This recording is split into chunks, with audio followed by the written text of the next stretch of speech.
Hey everyone, my name is Zuri. If you are new here, thank you for stopping by. If you've been here before, welcome back to the channel. This is a video blog of my weight loss journey using the weight loss drug Mounjaro.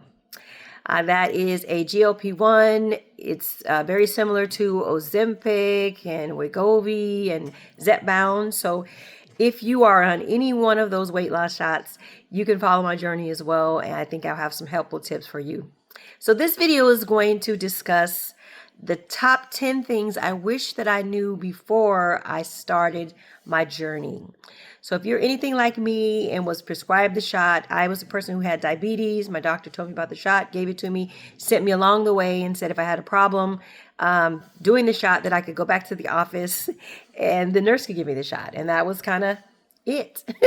So if you're anything like me, here are some things that I wish that I would have known before I started my journey. So buckle in.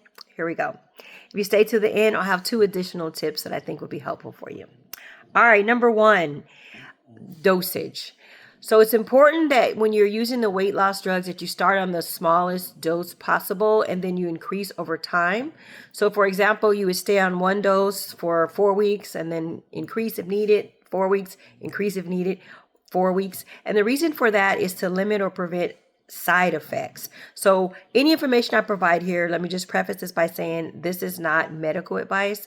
You have medical questions, check with your doctor. These are just things that I wish I knew before I got started. So dosing, not starting off on a high dose is really important. In fact, I have a friend or a colleague, she started off at a super high dose, one of the medicines, and immediately was just, sick. And because of that, you want to start low to allow your body time to acclimate to the medicine, which will give you a better chance for success.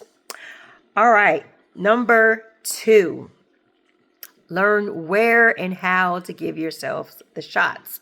As I just mentioned, my doctor kind of gave me a prescription and was like, okay, you're going to do great, woohoo, and sent me along my way. So I had to do a lot of research to find out where to give my shots and how to give my shot. Thank goodness YouTube was available and I found out a lot of different stuff. So I'm going to save you the time and effort and tell you where to do the shots. So the shots are done weekly.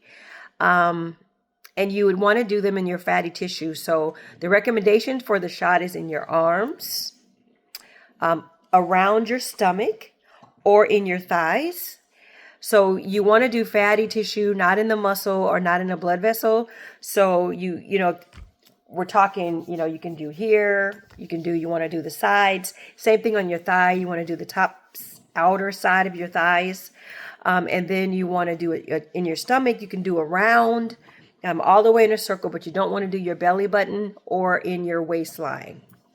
So those are the places that you would do the shots. And I think it makes a difference to be able to know that in advance because my experience with taking shots were locations where I would have had my, when you get shots to go to school or when you get the COVID shot, they do it in the muscle of the arm. So that's the first thing I thought about. And that is a no-no. Not in the muscle. You want to do it in the places where you have fatty tissue. All right. Number 3. You want to rotate your shot injections. So I, of course, did not know that. And I was using my stomach all the time. And so the recommendation for that is to move it from location to location because that will prevent scar tissue. And it allows the medicine to kind of work and you'll find different areas that are better than others. And it's important that you move it around. The thing for me, I was using the same spot all the time because my stomach I just moved it left or right, the bottom left or right, because that's where most of my fat was. But if I continue to use the same place, it may get scar tissue there. It'd be harder for the needle to go in. Medicine may not be as effective. So you want to make sure that you rotate it as much as possible. There may be some places that you're not comfortable with.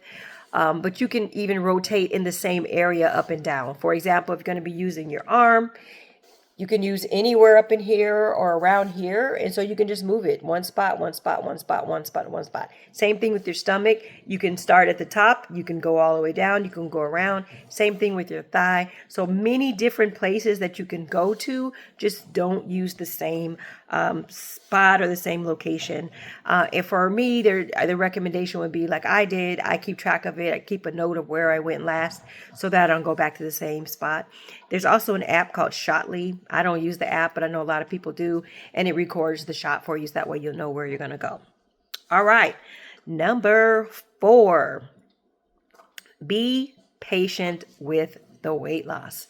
And the reason why I say that is that you didn't gain all of this weight overnight. So you're not going to lose this weight overnight. It is going to take time. There was a study in regards to Mounjaro, and it was a study over the course of 40 to 52 weeks. And it said that the majority of people lost about 15 to 25 pounds during that time.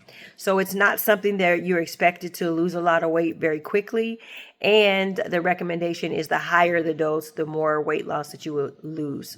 So if you are going through and you're not seeing, 10 pounds a week and all this, guess what? That is normal. So slow and steady wins the race. So when you're doing any type of weight loss regimen or, diet or anything like that, for years you'll hear doctors will tell you the recommendation is 2 pounds a week.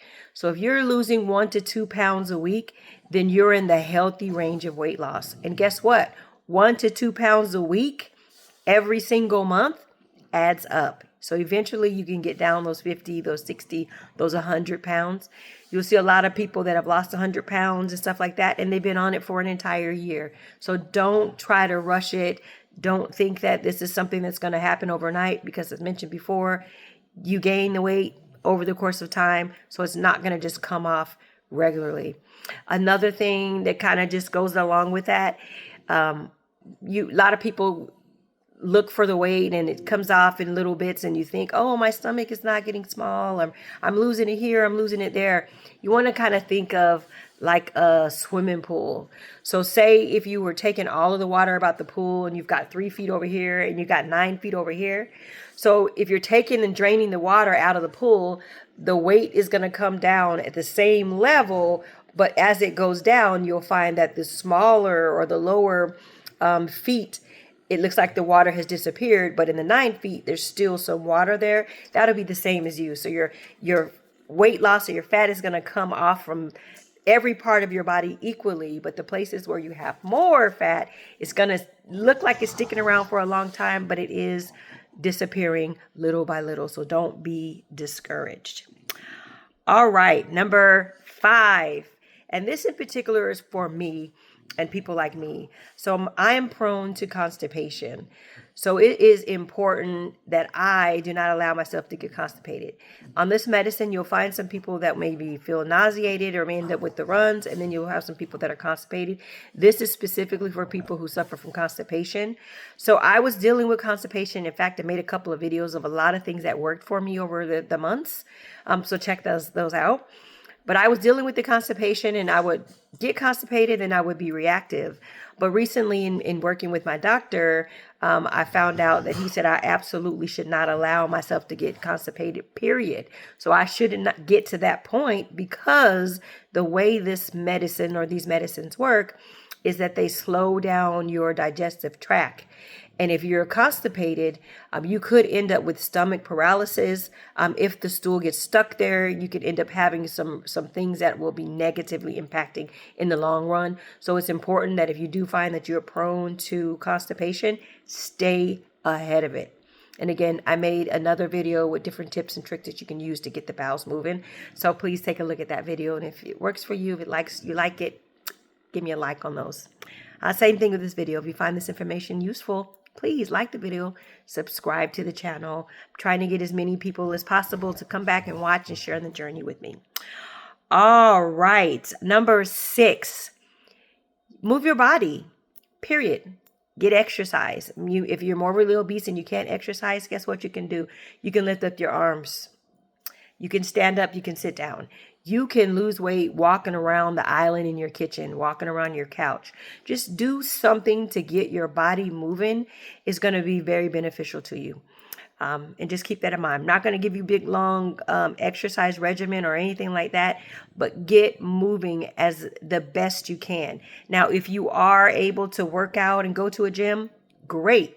Incorporate some sort of walking, aerobics. You can go swimming, at least on a minimum 5 times a week. 30 minutes a day would be great. And or if you can, add in some weights. That will be super great. The more weights that you use or resistance training, the better it will be for your body to tone. So do what you can. Start small, work your way big, but do something. And again, moving that arm up and down, if that's all you can do that, and that would be very helpful. All right. Number 7, I think we talked about this a little bit, about it being slowly, but I'm just going to kind of say there will be weeks that you do not lose weight. You should expect a plateau, period. That's not something that I knew or even thought about. I just figured I would be on this miracle drug and every week I would lose weight. And then, 5 minutes after starting, I would just be beautiful and just thin, right? So thin, but that's not the case.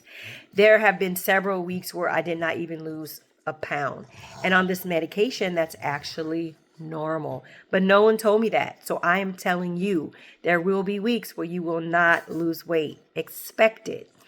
Sometimes if you don't lose weight, then the next week you'll end up losing more. I'm going to create another video with some things that you can do in order to overcome a plateau, because that's 2 different things. Maybe you might plateau and you've stalled weight loss. I'm going to create a whole nother video for that. But there are going to be times where you've done everything right and you just didn't lose a pound that week. Something to expect. Again, and going back to some of these studies, there was one that said over the course of a year, a person would be to expect to lose 6 to 8% of their body weight, right?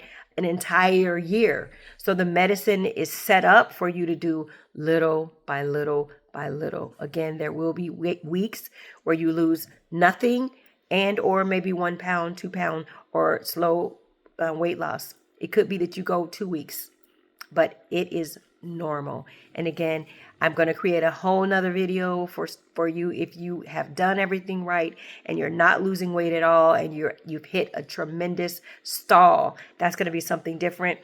I'll make another video for that. All right, number 9. Oh, or number 8. Whichever. Number 8, prioritize your protein. No one told me that I needed to do protein. So, of course, with me, I didn't really have an appetite. I wasn't that I couldn't eat. It's just that I didn't want to. I could if I wanted to. So there were days, especially when my dose would go up, that I wouldn't want anything to eat. And I didn't know that I needed to make sure that I had protein. So if you find yourself not being that hungry, try, if you can't eat anything, to get your protein in. Meats, nuts, so many different things that you can choose.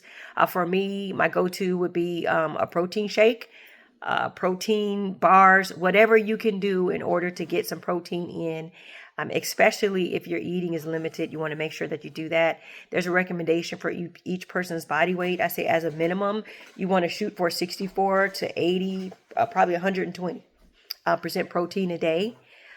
Just try to get your protein in, and that helps with keeping your muscle, because if you're not eating and you're not eating your protein, you're going to start losing muscle as well as fat, and then that's going to slow down your metabolism. So prioritize your protein by all means necessary. Stay hydrated. Number 9. Nobody told me that either. Again, if you're not thirsty, you're not hungry, it's easy to fall into dehydration. So easy. So the standard, I think, thing used to be in the past that you want to at least get 64 ounces in. Do what you can, according to your body weight. There are different metrics. For me, my nutritionist said that I should at least do 64 ounces of water. That's 4 bottled waters a day. So I try to make sure on the bare minimum that I get that. But because I didn't know that in advance, there would be times that I barely drink anything. I would be dehydrated. My pee would be all looking yucky, and I just wouldn't feel right. So Prioritize your water and your protein. If you have to do a big jug, get a milk jug, put water in it, whatever you got to do, make sure that you stay hydrated. It's going to be super duper important. All right, number 10, do not compare your success or your lack of success to others. And the reason why I say that is because people are going to lose weight, or, they're going to work through this journey differently than you. Sometimes people have more to lose and they lose weight faster. Some people are just not doing the right things. Some people are doing the right things. Maybe they're working out more. They're doing 75 hard, 2 exercises a day. They're not eating any carbs. Like, people are doing different things to have different results. So the only thing you should worry about is the success that you're having, because when you compare yourself to others, sometimes you have a bar that's too high, and it just sets you up for failure, right? Be excited about the progress that you make, record your progress, and just celebrate yourself. Don't compare yourself to anyone else, because that's hard to do. All right, so now I've got 2 more things I think that would be important. Track your progress. Track your progress. Couple different ways. Keep a journal, keep a log. Use a scale on a regular basis so you know exactly what weight you're losing.